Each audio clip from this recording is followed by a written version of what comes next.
Chapter 16. An Encounter with a Diplomat. Modhoni continued to be my friend. One day it was a bit late when I stopped for a cup of tea in her house. She escorted me when we got near Amani Hotel. She spotted a brand new Volvo 144 parked somewhere. It looked beautiful, and the way it was parked, it looked like a plane about to take off. She told me that the owner of the car committed to Githongori. She said she'll get me a lift.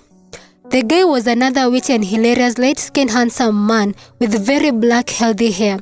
He said, patting my shoulder, "This little girl knows me." I wonder how I had never seen him anywhere. I said I did not know him, but he insisted I knew him. I later concurred with him when he told me these full names, and he told me he had been coming to see native Francis Njega, who was my workmate. His name sounded very familiar when he said he had come from Moscow, Russia, that he had been in New York. I had dealt with his office while he was in the United Nations headquarters in New York as Kenya's education attaché in US, and again in Kenya Embassy in Moscow, Russia, where he was also the education attaché in Russia. I asked him why he called Mr. Jenga native, and he gave me a story about his many travels to different Western countries. He said once he was in China, they were banned from going beyond certain places, where he with others declined to check what was beyond there. They saw very dirty children with flies covering their dirty faces.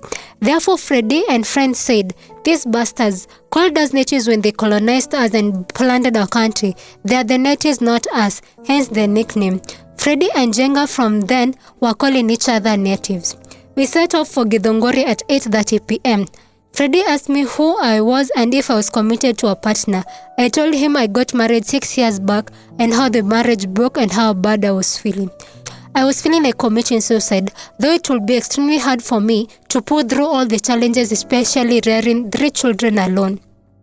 Freddie was astonished. He told me, "You look like a student. I thought you were a schoolgirl." Though he had obviously seen me in the office, then he told, "Is that why you look so worried?" I said yes. He went on and told me, "Rejoice about it since it happened when I'm around home." He said it happened to them when we were far in Russia and each partner came home in a different flight. This statement alone helped me very greatly since I was thinking I was the only one in that situation. I was really feeling very bad and worthless. From then on, I never felt the worst feeling if people were breaking even when they were out in the Western world during ambassadorial jobs. But after a short time, he went to Paris for a conference. Secretary General of UNESCO Kenya. We were taking a cup of tea at Amani Hotel with my friend Mary Wanjiro when we were joined by 2 people who knew her. She introduced them as lawmen. One was a deputy to the other.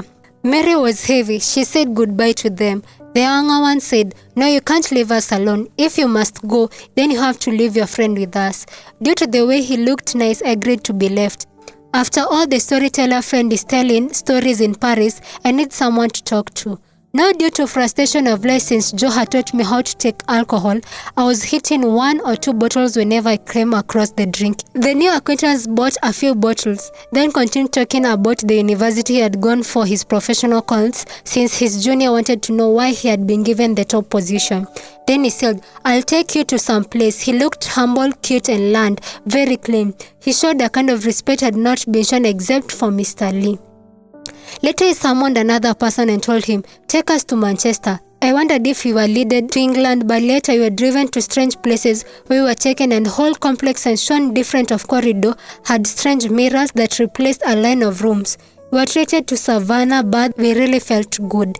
Then outside there was a water bath, lighted by floodlights fitted on the roof of the complex. Very beautiful places and flowers were fitted with bulbs of all colors. The place looked like paradise. Then we rested on the lobby where we were served with more food and drinks. This was beginning of another front of love, opposed by all and sundry. But in my whole life, the next year was of intense love in the midst of war, fronted from all corners. They had vowed, "I'll never be happy." He proposed that I was reluctant since I had had a young family also.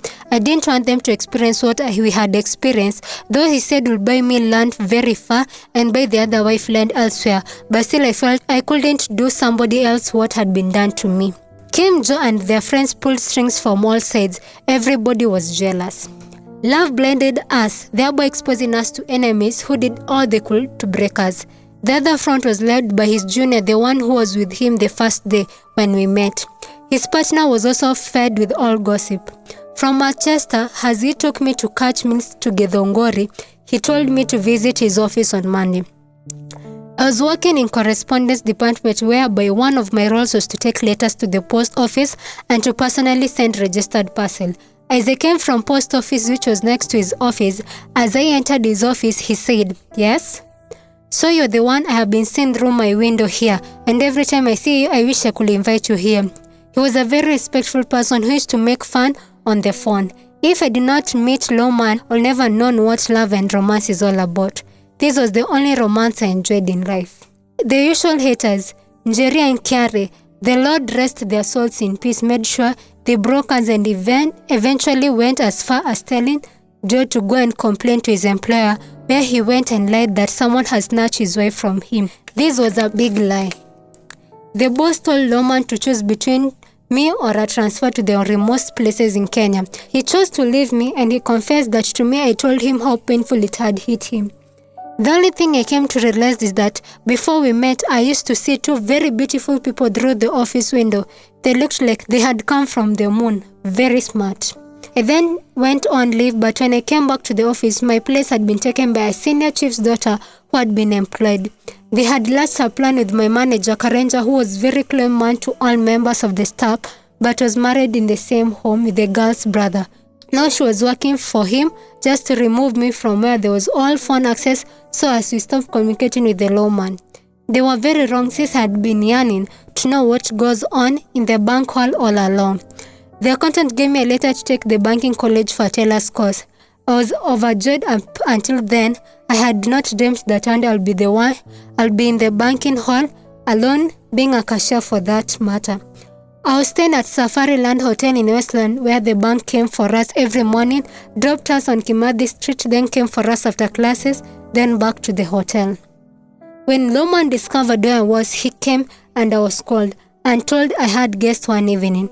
When I entered the hotel lobby, I saw him in the midst of over 10 men. There was a woman. He introduced one of the men as Minister of Information, a former college mate with a lady friend. Everybody was attended with whatever they wanted. After that, everybody left, all with separate ways. We went to some place where I asked him what that meant and why such a big group of people. He told me that after I had left, things went out of hand, threats all over until the district security committee recommended bodyguards for him. I really felt sorry for him. Then later, Julie came to office and while saying hey to me, he asked me, "Mary, what can I do for you?" I told him I want to transfer to Nairobi. Then he told me, "Okay, you'll get it." The following week, he sent a letter of transfer to me. I had been transferred to 7 Bank Branch, Old Mutual House, Kimathi Street, where I was among the pioneers of that branch, from Moi Avenue, where savings account had been separated from current account and taken to Old Mutual. All working in SB department had been separated together with their accounts. Other like Mr. Ngugi and Sylvia, Maisa, Mukira were brought from Kenyatta Avenue branch. Mr. Lee was going sent to me. He really gave me a big relief. We opened the new branch in December 1976.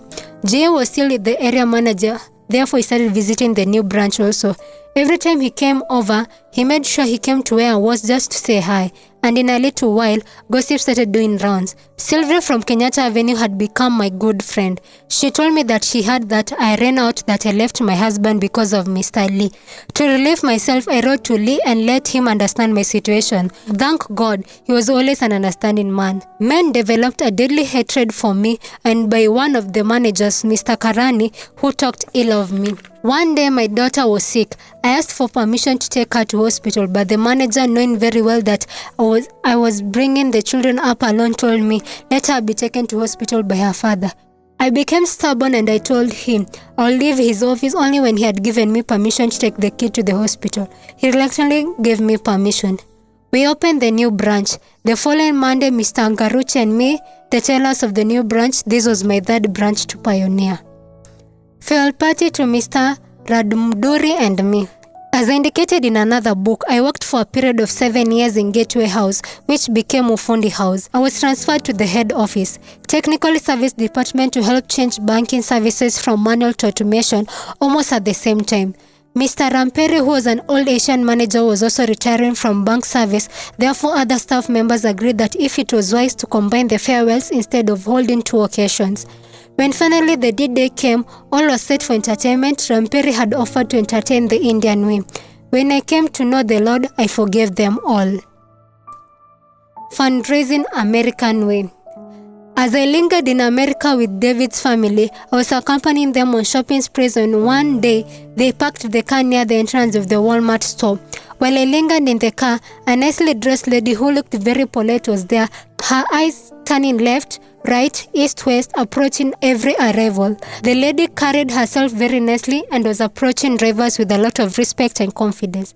As our car pulled up in the next space next to where our car was, the lady with a smile on her face with Chinese looks on her smooth square face noted me seated in our car. She approached me immediately, smiled on her face, and politely begged me for a donation to help the poor Asian children in California and Los Angeles. I politely told her I was a visitor who came recently from Africa and I had no money since I was not working and I relied on others for my needs. She politely said it's okay and continued timing other drivers. I admired the way she conducted her business. I thank God for giving me diverse experience and victories untold.